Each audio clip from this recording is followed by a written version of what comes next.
दोस्तों, अगर आप भी आपके घर की सुख शांति, संतान की कमी और धन की कमी या कर्ज से परेशान हो चुके हैं या आपका भाग्य आपका साथ नहीं दे रहा है, तो दोस्तों 7 जनवरी 2024 को एकादशी में सबसे बड़ी एकादशी कहे जाने वाली सफला एकादशी के दिन केले के पेड़ से जुड़े इस चमत्कारी और 100% सटीक और असरदार उपाय को आप जरूर करें और आप देखेंगे कि कुछ ही दिनों में आपकी सभी समस्याओं का हल संपूर्ण रूप से हो जाएगा। दोस्त, एक साल में करीब 24 एकादशी पड़ती है और 7 जनवरी को पड़ने वाली एकादशी सभी एकादशी में सबसे बड़ी मानी जाती है और इस दिन कई हजार वर्षों बाद बहुत ही दुर्लभ और दिव्य संयोग बनने जा रहा है, क्योंकि इस दिन राजयोग, अमृत सिद्धि योग और साथ ही धन लक्ष्मी जैसे कई योग बन रहे हैं, जिस वजह से इस दिन भगवान श्री हरि और माता लक्ष्मी सबसे अधिक प्रसन्न होने वाले हैं।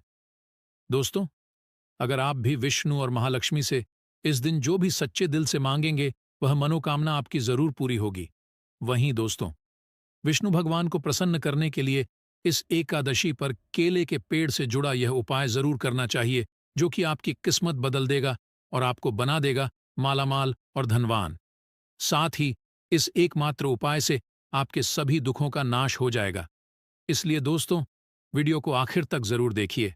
और दोस्तों, आप भी अपने जीवन में भगवान श्री हरि विष्णु की कृपा पाना चाहते तो इस वीडियो को लाइक करें कि कमेंट में जय श्री हरि जय मां लक्ष्मी लिखना ना भूले। दोस्तों, मार्गशीर्ष की प्राप्ति होती है।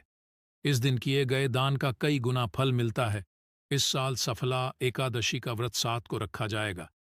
तो आइए दोस्तों, बात करते हैं सफला एकादशी के दिन केले के पेड़ से ऐसे उपायों के बारे में जो आपकी किस्मत चमका देंगे। दोस्तों, केले के पौधे की पूजा से बृहस्पति देव प्रसन्न होते हैं। तो अगर आप एकादशी के दिन केले के पौधे की जड़ में चंदन की कुछ ढलियां डाल दें, जैसे चंदन के वृक्ष की ढलियां, मतलब चंदन की छोटी छोटी लकड़ी जो होती है, उसका भी उपाय कर सकते हैं। आप 9 ढलियां लेकर अगर पीले धागे में बांधकर खले के पौधे में अर्पित करते हैं, वो धागे आपको तने में बांध देने होते हैं।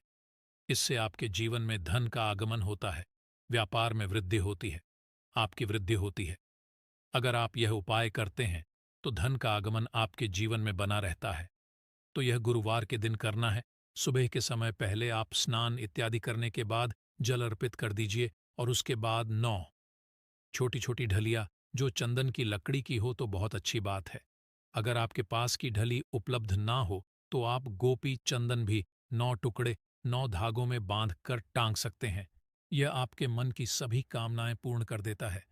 दोस्तों, एकादशी के दिन केले की जड़ में पानी के साथ हल्दी चढ़ाई जाए। जैसे थोड़ा सा जल लीजिए और उसमें थोड़ी सी हल्दी डालिए और यह अगर आप जड़ में अर्पित करते हैं इस मंत्र के जप के साथ, तो आपका भाग्य तेज होता है।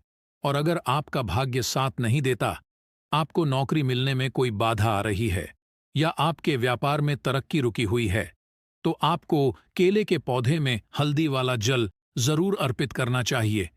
एकादशी के दिन अगर आप ऐसा करते हैं तो बहुत ही शीघ्र आपके जीवन में परिवर्तन होता है। दोस्त, जो लोग अपनी जिंदगी में बहुत अधिक परेशान हैं, आपका कोई भी काम नहीं बन रहा है और आप हर तरफ से परेशान हैं, घर में भी आपके परेशानी है, आप बाहर जहां काम करते हैं वहां भी आपको अधिक दिक्कतें आ रही हैं, तो आपको चाहिए कि एकादशी के दिन केले के पेड़ की जड़ में थोड़ा सा गुड़ भीगी हुई चने की दाल डालकर अर्पित कीजिए। तो जल के पात्र में आपको थोड़ा सा गुड़ डाल देना है और उसमें ही थोड़ी सी भीगी हुई चने की दाल डालकर बृहस्पति देव को, मतलब कि केले के पौ आपको अर्पित करना है। या आप कुछ बृहस्पतिवार ही करेंगे तो बृहस्पति भगवान की कृपा आप पर होगी और आपके जीवन में जो भी काम आपके नहीं पूरे हो रहे थे वह सभी काम पूरे होने लग जाते हैं। अगर आप नए काम की शुरुआत करने जा रहे हैं, कोई नया व्यापार शुरू करने जा रहे हैं, शिक्षा शुरू करने जा रहे हैं, या फिर आप कोई भी ऐसा काम करना चाहते हैं जिससे आप चाहते हैं कि कोई रुकावट न आए, बहुत ही शीघ्र पूर्ण हो जाए, तो आपको चाहिए कि एकादशी के दिन केले के पेड़ में जल के साथ ऐसी चीनी मिलाकर अर्पित कीजिए। तो पात्र में ही आपको चीनी डाल देनी है और भगवान बृहस्पति देव का मंत्र बोलते हुए वह आपको अर्पित करनी है, या फिर नमो भगवते वासुदेवाय नमः, इस मंत्र के जाप के साथ भी आप यह जल अर्पित कर सकते हैं। अगर जिंदगी में बहुत अधिक मुश्किलें हैं, मतलब आप समस्याओं से घिरे हुए हैं, कर्ज से घिरे हुए हैं, माँ मांगलिक कार्य आपके घर में रुके हुए हो, किसी भी तरह का शुभ कार्य आपके जीवन में नहीं हो रहा है, घर में अगर शादी ब्याह है वह भी आपका ठीक से नहीं होता है। कई बार क्या होता है कि हम घर में एक छोटा सा हवन भी बिना क्लेश के नहीं करवा पाते हैं। इस तरीके की स्थिति घर में होती है, मतलब बहुत अधिक नकारात्मक ऊर्जा अगर आपके जीवन में है, आपके घर परिवार में है, तो आपको केले के पेड़ की जड़ में 2 हल्दी की साबुत गांठें रख दें। ऐसा अगर आप इस एकादशी पर करते हैं तो बहुत ही शीघ्र आपके जीवन से ये जो समस्या है कि आपका हर कार्य निर्विघ्न पूरा नहीं हो पाता है, आपके सब कार्यों में कला क्लेश है, इससे आपको मुक्ति मिलेगी। अगर आप मंदिर में जाकर पूजा कर रहे हैं, मंदिर में केले का पौधा है और वहां आप पूजा कर रहे हैं, तब तो हल्दी की गांठ आप वहीं पर छोड़ दीजिए। परंतु अगर आप घर करते हैं तो एकादशी को आपको साबुत हल्दी चढ़ा है और जब यह इकट्ठा हो जाती है तो आप वह ले जाकर जल में विसर्जित कर दीजिए, या फिर आप मिट्टी में ही अपने घर में जो गमले हैं उसमें इस हल्दी की गांठ को दबा सकते हैं। दोस्तों, अगर आप धन के अभाव में परेशान हैं या आप बहुत अधिक अमीर चाहते हैं, धन किसको नहीं चाहिए, धन तो सबको चाहिए। आप कितने भी धनवान हो फिर भी ऐसा लगता है कि धन की अभी और भी कमी है। अगर आप भगवान बनना चाहते हैं तो एकादशी के दिन केले की जड़ में 1 रप का सिक्का आपको दबा देना है। उसी के अंदर जो पौधे का गमला है उसके अंदर ही आपको 1 रप का सिक्का डाल देना है। ऐसा करने से माँ लक्ष्मी प्रसन्न हो जाती है और श्री हरिविष्णु का स्वरूप ही माना जाता है केले के पौधे को। तो यह उपाय अगर आप अपने घर में करते हैं तो बहुत होगा, या फिर जहां भी, जैसे अगर हम मंदिर में भी जाकर करते हैं तो रप का सिक्का या 5 या का जो भी आपके पास सिक्के के स्वरूप में जो पैसे होते हैं वहीं आपको मिट्टी दबाने हैं। तो ध्यान यही रखना है कि कोई आपको उस मिट्टी में सिक्का डालते हुए देखे नहीं, क्योंकि कई बार क्या होता है, आप सिक्का चढ़ाकर आए किसी और ने उसे निकाल दिया तो इसका भी फल नहीं मिलता है। तो जब आप सिक्का चढ़ाकर आते हैं, मतलब दबाकर आते हैं, अगर मंदिर में जाकर कर रहे हैं तब आपको ध्यान रखना है, घर में पौधा है तब तो आराम से गमले की मिट्टी में डाल दीजिए और फिर आप उसको छोड़ दीजिए। सिर्फ एक बार यह उपाय करें और आप देखें आपके जीवन में चमत्कारी रूप से धन का आगमन होता है। जो भी कार्य आप कर रहे हैं, चाहे छोटा सा ही व्यापार है आपका, वह व्यापार बहुत जल्दी तरक्की करता है। नौकरी में भी आपको प्रमोशन मिलता है। धन आगमन के रास्ते आपके जीवन में खुलने लग जाते हैं।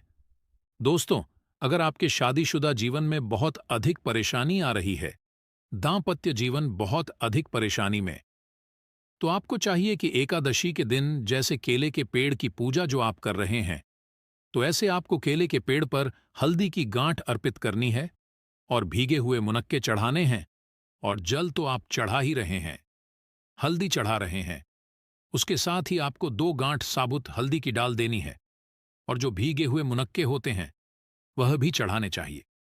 ऐसा करने से आपके जीवन में जो दाम्पत्य जीवन में परेशानी आ रही है वह दूर होती है और आपके दाम्पत्य जीवन में मधुरता आनी हो जाती है।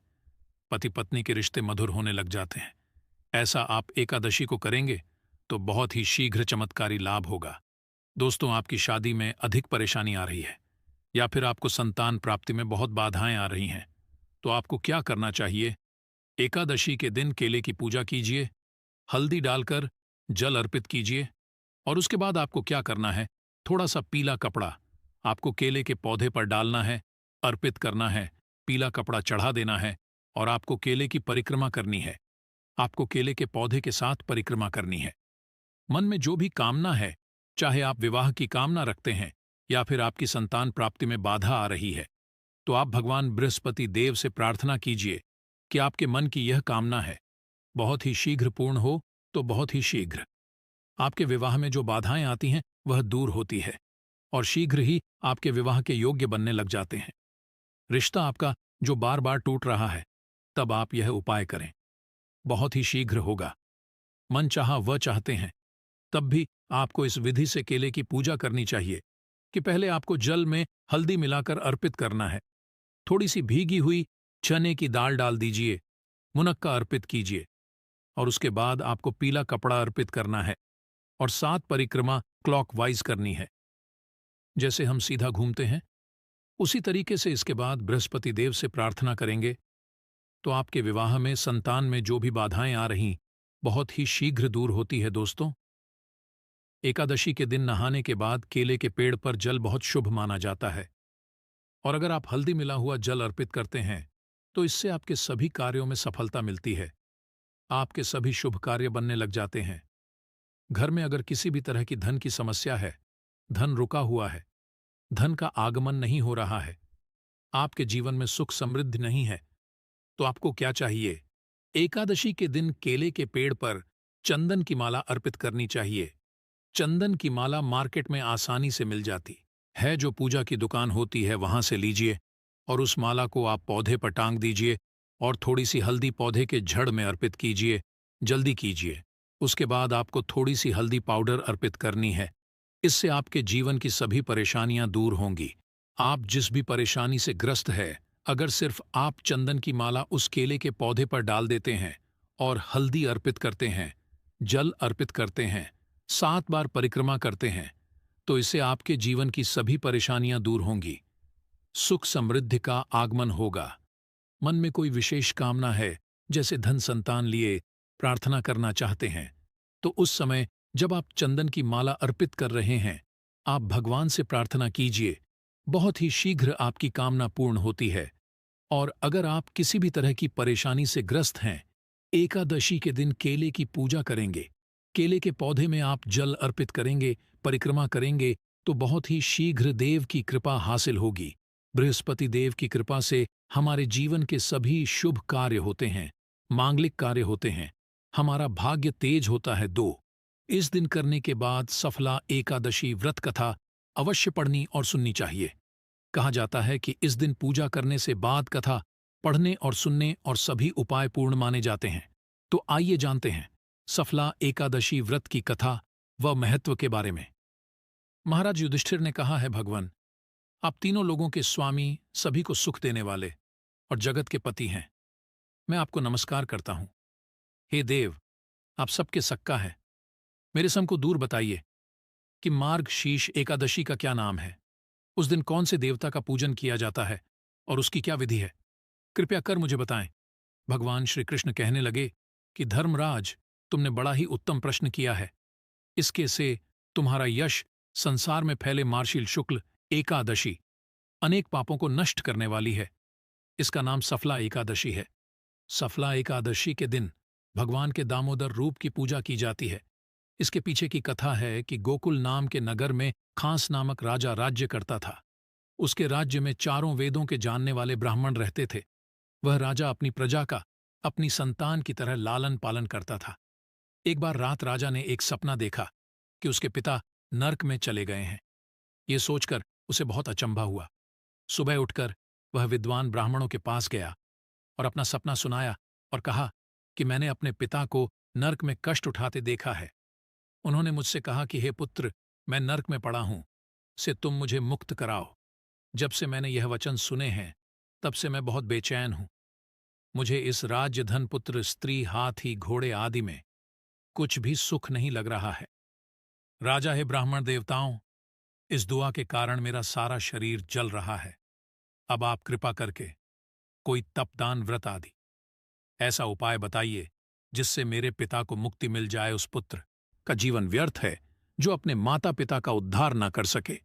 एक उत्तम पुत्र जो अपने माता पिता और पूर्वजों का करता है, वह 1000 मूर्ख पुत्रों से अच्छा है। जैसे एक चंद्रमा सारे जगत में प्रकाश कर देता है, परंतु हजारों तारे नहीं कर सकते। ब्राह्मण कहाँ है राजन? यहां पास ही भूत, भविष्य, वर्तमान के पर्वत राशि का आश्रम है। आपकी समस्या का हल वे जरूर करेंगे। ऐसा सुनकर राजा मुनि के आश्रम पर गया। उस आश्रम में अनेक शाचित्त योगी और मुनि तपस्या कर रहे थे। उसी जगह पर्वत मुनि बैठे थे।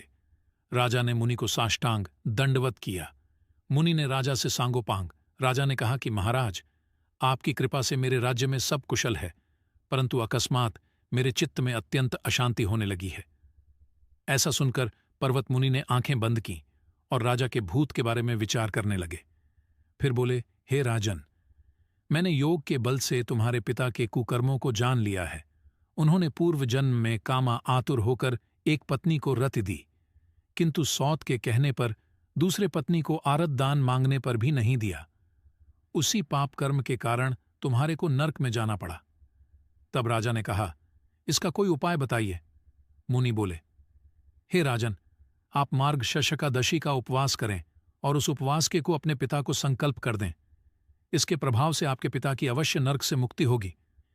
मुनि के यह वचन सुनकर राजा महल में आया और मुनि के कहने अनुसार कुटुंब सहित सफला एकादशी का व्रत किया।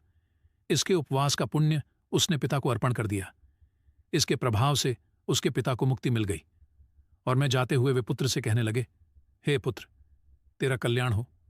ये कहकर स्वर्ग चले गए। इसीलिए एकादशी को सफला एकादशी कहते हैं।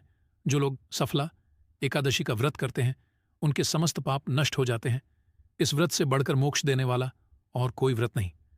वहीं दोस्तों, अब हम आपको बताते हैं कि इस दिन राशि अनुसार भगवान विष्णु की पूजा कैसे करें ताकि आपको ज्यादा से ज्यादा शुभ फलों की प्राप्ति हो। मेष राशि के जातक सफला एकादशी तिथि पर भगवान विष्णु की विधान से पूजा करें। इस समय भगवान विष्णु को प्रसाद में माखन मिश्री का भोग लगाए। वृषभ राशि के जातक सफला एकादशी तिथि पर भगवान विष्णु को प्रसन्न करने हेतु चावल की खीर अर्पित करें। इस को करने से घर में सुख समृद्धि आती है। मिथुन राशि के जाक भगवान विष्णु का आशीर्वाद पाने के लिए सफला एकादशी तिथि पर लक्ष्मी नारायण की पूजा करें। साथ ही भगवान विष्णु को दूर्वा अर्पित करें। कर्क राशि के जातक भगवान विष्णु की कृपा दृष्टि पाने के लिए सफला तिथि पर विधिपूर्वक विष्णु जी की पूजा करें। साथ ही दूध दही घी प्रसाद अर्पित करें। सिंह राशि श्री नारायण हरि विष्णु को प्रसन्न करने के लिए सफला एकादशी तिथि पर भगवान विष्णु को गुड़ और लड्डू अर्पित करें। कन्या राशि के जातक श्री हरि विष्णु की कृपा पाने के लिए सफला एकादशी तिथि पर स्नान ध्यान कर केसर मिश्रित दूध से अभिषेक करें। तुला राशि के जातक सफला एकादशी तिथि पर विधि विधान से भगवान श्री हरि विष्णु की पूजा करें। ही प्रसाद में भगवान को खीर अर्पित करें। वृश्चिक राशि के जातक विष्णु की कृपा पाने के लिए सफला एकादशी तिथि पर दूध में शहद मिलाकर अभिषेक करें। धनुराशि के जातक भगवान विष्णु को प्रसन्न करने हेतु सफला एकादशी तिथि पर केसर मिश्रित दूध से अभिषेक करें। ऐसा करने से घर में सुख समृद्धि आती है। मकर राशि के जातक भगवान विष्णु को प्रसन्न करने हेतु सफला एकादशी तिथि पर भगवान विष्णु को चना दाल और गुण प्रसाद में अर्पित करें। राशि के जातक भगवान विष्णु प्रसन्न करने हेतु सफला एकादशी तिथि पर विधि विधान से लक्ष्मी जी और विष्णु जी की पूजा करें। साथ ही प्रसाद में श्रीफल अर्पित करें। मीन राशि के जातक सफला एकादशी तिथि पर पूजा के समय भगवान विष्णु को पीले रंग के फूल और फल अर्पित करें। साथ ही विष्णु चालीसा का पाठ करें।